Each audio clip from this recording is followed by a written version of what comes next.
Betrayed and deceived, I outsmart my boss. I work as a computer technician now, but when I was in college, I worked part-time at a well-known chain cafe. Let's call it Seattle's finest. Other than babysitting or odd one-off, under-the-table work, helping at friends' booths at Renaissance fairs, it was my first job. The manager, Eliza, had aspirations for rising in the company at a corporate level, so she was obsessed about making our store the finest, Seattle's finest. At the same time, though, she wasn't an especially effective manager at the store level. She didn't really know how to make all the drinks and had to constantly refer to the recipe cards, even though she was supposed to be an expert on everything. She also didn't really care to learn, which meant that during a particularly busy rush, she could never step in and help us out in making drink orders. She would just hole up in her little office in back, near the kitchen. However, she had a college degree, and our company's policy, at least at the time, was that only college degree holders could be the full manager of a store. She left the day-to-day running of the store to Stephen, the lead shift supervisor, who had been working at that location for 25 years, since he was 16. And the only reason I'm not a manager is because I don't have a college degree. He never tired of reminding all the workers that the store would go to sh*t if he wasn't around. Stephen didn't really have to do much other than delegate others to do things and make sure orders were sent out to suppliers and to sign those orders in when they arrived. Our store followed standard company practice, and so a fixed amount of supplies was usually ordered in every day, with only slight variations to account for particular stores' needs. For example, we might order 60 chocolate muffins a day, while company average is 100, because our store was next to a yoga studio, and the ladies who came in ordered less of the fattening items. Steve also wrote the schedule every week. When I was hired on, Eliza was the one who interviewed me, and she assured me I'd get at least 20 hours a week, 4-hour shifts, to coincide with my school schedule, and I only worked Saturdays on the weekend, not Sundays. During my 2-week training period, she kept her word. I'd hover right around 18, 22 hours a week, 4.5 hours at a time. After that, however, since I was fully trained, she passed me over to Stephen. Stephen followed Eliza's pattern for a week or so, but soon he began trying to schedule me in the mornings, which I couldn't do because of school. He'd pretend to get really angry and disappointed, and talk about how, in my 25 years with the company, one of the first things you learn is to be a team player. Well, I thought that was great, but I still couldn't work in the mornings. So he'd grumble and say, "I'll have to talk to Eliza to see what we have to do about you." Eliza would only occasionally show up to the store. Usually she was there mid-morning and left well before closing. Steve would always open the store. "I've been opening the store for more than 20 years, blah blah blah blah." Stephen would try to suck up to customers, and at the same time condescend to us in front of them. "Forgive her, she's new. You see what I have to work with, raw recruits?" Sometimes he'd outright call us dumbasses if we couldn't clean things up fast enough, or make drinks quickly enough. Like, he'd be hanging out in back, counting boxes. Meanwhile, it's 12 p.m. on a Saturday, and I'm running the register and making all the drinks, and our line is 10 deep. And he sent his other worker off to lunch, and he himself refuses to help. You've got to have your baptism of fire. He took himself way too seriously. He thought he was special because he spoke fluent Spanish. Since he worked in the morning, a lot of people who had early morning jobs would come in, and many of them spoke Spanish only. He thought it was his speciality that he could communicate with them. Well, my father is from Spain, and I happen to speak fluent Spanish myself. So one Saturday when I opened to store with him, I started speaking Spanish to one of the customers, and the customer complimented me on how well I spoke the language. Steve looked like he was ready to murder me. Whenever customers would come in who spoke Spanish, rather than let me communicate with them, Steve would get up off his butt and say, "I'll handle this." As time went on, Steve would only schedule me for 8 hours a week, like closing Friday night and opening Saturday morning. I thought, whatever, I'll just start applying to other jobs. I didn't tell him that, though. I knew he was giving all the hours to his favorites, usually young women who he tried to flirt with. I know because he tried the same thing with me at first. He said that he could give me more hours, but I had to play ball. Nothing that I could actually prove in court, but he was hinting that if I go out with him, he would give me more hours. No thanks, man. You're gross and married. Well, Eliza was up for promotion to district manager, which meant she would oversee 5 or 6 Seattle's finest coffee shops instead of just one. However, in a whole team meeting one special Sunday, she said that our store consistently was losing product. She warned us to stop giving discounts to friends, stop giving away free cookies or snacks to friends, etc. She also said that if we planned to have some of the pastries ourselves, we were allowed a certain amount of free product, depending on the hours we worked. We had to make sure to write it down on the store use board. At least during the hours I worked, I never witnessed anyone giving away free product, and I certainly wasn't using any of it myself. No one gave stuff away, other than Steve. Steve got a bonus every time the store use board was below a certain threshold, and he would always accuse us of stealing or giving away things. In fact, he said so at the meeting, that shrinkage is caused by these rookies who think a company runs on fees. It's a business based on cold money, and we're bleeding it when we steal product or give it away. Meanwhile, I always noticed Steve giving free discounts to certain customers, giving things away. One of those rules for the, not for me, types of things. Another worker actually asked him about it, and he said, managers had certain privileges. Dude, you're not a manager. You make $3 more an hour than me, and you've spent your whole life here. He also resented the fact that most of us who worked in the store were college students who would eventually move on someday to something hopefully more financially profitable. Steve would do this working class hero bit, where he would talk about how college people were snobs, didn't know how to do real work, were lazy, privileged. He also mocked me for majoring in computing as a female, and accused me of just trying to get my MRS degree. He acted like he was kidding, but he was still really slimy.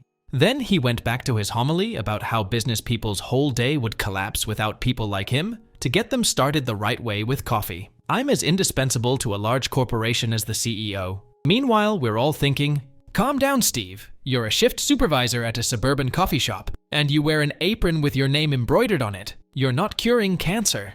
But anyway, Eliza's promotion depended on our store reducing its shrinkage. On a date a few days from our Sunday meeting, company bigwigs would come to the store and check out how well Eliza ran things. We were told to look sharp. The bigwigs would be in the dining room, chatting with Eliza while the rest of us who were scheduled that day tried to look our best. Steve didn't really have any incentive to make Eliza look good, because as long as he kept overall shrinkage beneath a certain number, he would still get his bonus. But that threshold was too high for Eliza to her promotion. Also, it wasn't as if Steve would become manager if Eliza got promoted. The company would simply get a new manager as an outside hire. Informally, we'd call Steve assistant manager, but the company did not officially recognize him in this capacity. Since he was a long-time worker and worked full-time, he did get health benefits and a 2-week vacation. The rest of us lowly part-timers just got a store discount and some free food or drink while working. We got paid every 2 weeks, but we got tips every single week. If you've never worked at a coffee shop like Seattle's finest, customers would throw money into a jar at the register if they felt like being generous. The tips would be emptied out every night. And eventually, at the end of the week, all the money would be parceled out to all the workers, depending on the hours they worked. Since I only worked a few hours, my tips were small, but at least it paid for laundry. My school starts a couple of hours after the store opens, and since I wasn't burning too much energy working, I'd get up nice and early every day. The store was close to my apartment, and I always walked there. It was the time of year where the moon was still out early in the morning. I decided that I'd walk to the store and get my tips for that week. I approached the store from the alley entrance, but I intended to enter through the front. Store policy was that you could only enter the back way if you were scheduled to work. As usual at that hour, our daily supply truck was pulling out of the alley, and there was a huge stack of daily supplies in crates outside the back door. Steve propped open the back door with a trash can and was carrying one crate at a time into the store's back room. My first instinct was to help him, but then I remembered that I wasn't being paid. And besides that, Steve was a total $1 shoal. I was fascinated watching him as he worked, because usually he was such a lazy ass. I was hidden by cars and trees, so he couldn't see me. He stopped working, but there was still a crate left at the back door. It was filled with what looked to be croissants and random boxes of granola bars. In addition to coffee and pastries, our store also sold third-party nutrition bars, the kind where you can buy a box of 6 for $4 at the grocery store, but we'd charge you $2.99 for one. He was talking on his cell phone, and only a minute or two later, A beat-up car pulls into the alley. The driver pops the trunk, and Steve puts the crate into the car, and the car speeds off. Steve then goes back into the store. At first, I tried to rationalize what I had seen. Maybe it was just a work-related thing that I didn't understand because I wasn't a shift supervisor. Maybe the person in the car was from another store, and our store was supposed to send those items to them. I decided to forget my tips for the time being and walked back home. By the time I got there, I realized it was most likely that Steve was just a thief. I went to school and forgot about it for a few hours, but every now and then, that day, I'd think about it again. The next morning I woke up and made sure I had my cell phone ready. I waited outside really early, even before the supply truck came. When it did come, sure enough, Steve did the same song and dance as the day before. He left one crate outside, coordinated with his accomplice on his phone. The same car arrived, and it pulled away after Steve packed its trunk with stolen goodies. I thought I was being real slick in recording the scene, but later when I reviewed what I had, it was way too dark and unclear what was going on. And if I tried to get closer to get a better picture or where there was more light, Steve would see me and my cover would be blown. I actually worked that day because it was a Saturday. Steve was his usual douchewallet self, but hearing him banter with customers, it reminded me of other pieces of other conversations I overheard from him over the past many weeks. Steve had a side business, or at least his wife did, selling snacks outside of clubs and sporting events. I put two and two together and realized that if Steve stole even one crate and sold off its items at a massive discount, he'd still make a pretty penny, and all of it profit. And he had stolen a crate 2 days in a row. Who knew how many more crates he had stolen in the past? I realized that if I told Eliza, she wouldn't believe me, and Steve would deny it. I had to catch him red-handed. The approach I'd been making to the alley was too far to record him without being observed, but I saw that there was an apartment complex on the other side of the alley. If I could somehow get into that apartment complex, all I'd have to do is quietly hold my phone over the brick wall, and it would be close enough to record him. That was precisely what I did. Staking out Steve's stealing became my morning ritual for a week. Out of 4 days, he stole a crate 3 times. And each time, I had him recorded. I wasn't scheduled to come in until an afternoon the next week.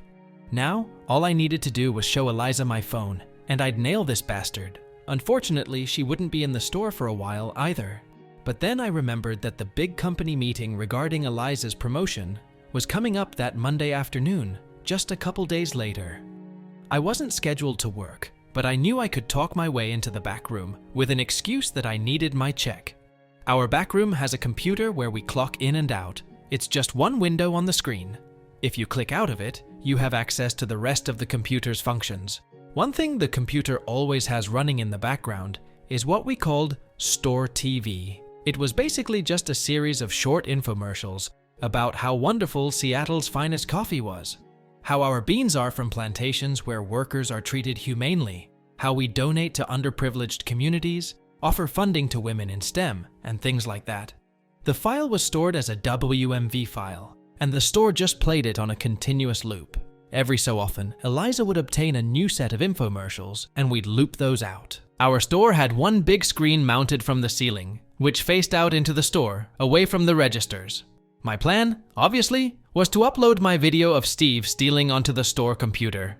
I had the files, which I combined at home, into one big file of 3 occasions where you could clearly see his face, and the face of the woman driving the car, who I assume is his wife, and how they clearly are stealing product from the store. Eliza and the big bosses were already there at the restaurant, so the sensible thing would be for me to say, "Excuse me, Eliza," and just brazenly interrupt her meeting with my cell phone video held up to her face. But I love a bit of drama, and Steve had this coming. So I see Eliza with her colleagues sitting at a table near the registers, where Steve is standing with a ** tea eating, kiss a $S grin on his face. The store isn't really crowded. Eliza sees me when I come in, and in full I love my staff mode, says, "Oh, everyone, here's me, one of our newest and best. She's going to college for computing," followed by a bunch of nods and ooh ah, pretending to give a duck. I smile and mouth the words, "I'm just here to get my tips." Of course. And Steve looks like he wants to slap me with his little *CK. But too bad, I'm going into the back room, jerkwad. Our tips are placed in little baggies labeled with the amount in our cubbies in the back room. with an honor system not to go grabbing anyone else's tips. I grab my tips, $11.50, not bad, but I go straight for the computer. I have my phone's data cable and plug it into the USB port of the store computer. I upload the file, as planned. I unclick the propaganda channel for Seattle's Finest and switch it to Steve the Thief and set the video for continuous loop.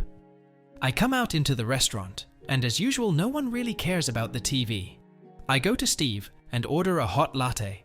Steve looks like he wants to stab me in the throat, but he still has the ** tea-eating grin on his face because the bosses are all there. He doesn't know that just a few feet above his head, there's a continuous loop of him and his wife stealing product in the alley every morning. I had made sure to include a time and date stamp on the videos when editing. He already had some hot milk ready, and all he had to do was pull 2 espresso shots. I had my drink in 30 seconds. I pulled out my wallet, but uncharacteristically, he smiled at me and waved me off. Eliza saw me and nodded in approval. Then I sat at a table not far from where the bosses were sitting. Above Steve's head, his video was playing silently. Finally, the payoff. One of the bosses said, "Say, Eliza, that isn't our company video of our donations to minority scholarships. What is that?" Eliza looks at the video. Everyone else looks at the video, mouths agape. Only Steve is still standing there like a grinning ninny. Finally, Eliza says, "Steve, can you explain what's going on here?" Steve looks at the video and looked for a second like he was going to run out of the room like Usain Bolt. He didn't do or say anything other than run into the back room. Seconds later, the video stopped, and a few moments later, it began playing again. Haha, Steve. I deleted the correct video, made a duplicate of your video, and renamed it as if it were the propaganda channel. Everyone in the dining room was once again treated to a loop of Steve and his wife stealing an entire crate of designer granola bars and pastries repeatedly. One of the big bosses said, "Eliza, let's close the store right now." "Young lady, I'm sorry, but..." He pointed me to the door. "Who am I to argue, sir?" I walked home with $11.50, but felt like $1,000,000. A couple days later, I get a call from corporate, thanking me for the information about Steve. "No, sorry," they tell me. "They can't give me details about what happened, as it's a police matter." Anyway, as thanks, a week later, I received $200 in store credit. A few days later I came in to find neither Eliza nor Steve at the restaurant. One of my co-workers told me that she heard that Steve was arrested for theft, both he and his wife. Eliza got her promotion because it was proven that the only reason her store had moderately high shrinkage was because Steve was stealing. However, because she was supposed to be keeping a close eye on Steve, she's being watched carefully to ensure she's actually a good employee. Well, that's fair. She wasn't a thief, but she should have kept a closer watch on her store. The whole getting a full-time salary but only showing up for a few hours a week thing wasn't acceptable. As for me, the new manager got me my final check because I quit. I went and applied for a job on campus at my school's off-brand coffee shop. Same basic job. A few jerks here and there. I'm no prize winner myself, just saying. But I did make $1 an hour more. As time went on and I graduated school, I did eventually learn that Steve was not only stealing product, but also embezzling tips and tampering with the time clock to reduce people's hours and give himself more. He went to jail for 6 years, but his wife got a suspended sentence because they had 2 children under age 13. I learned this because the company I work for actually did tech service for Seattle's Finest's corporate office, where Eliza now works. She remembered me, and over the finest coffee in all of Seattle, she told me the whole story.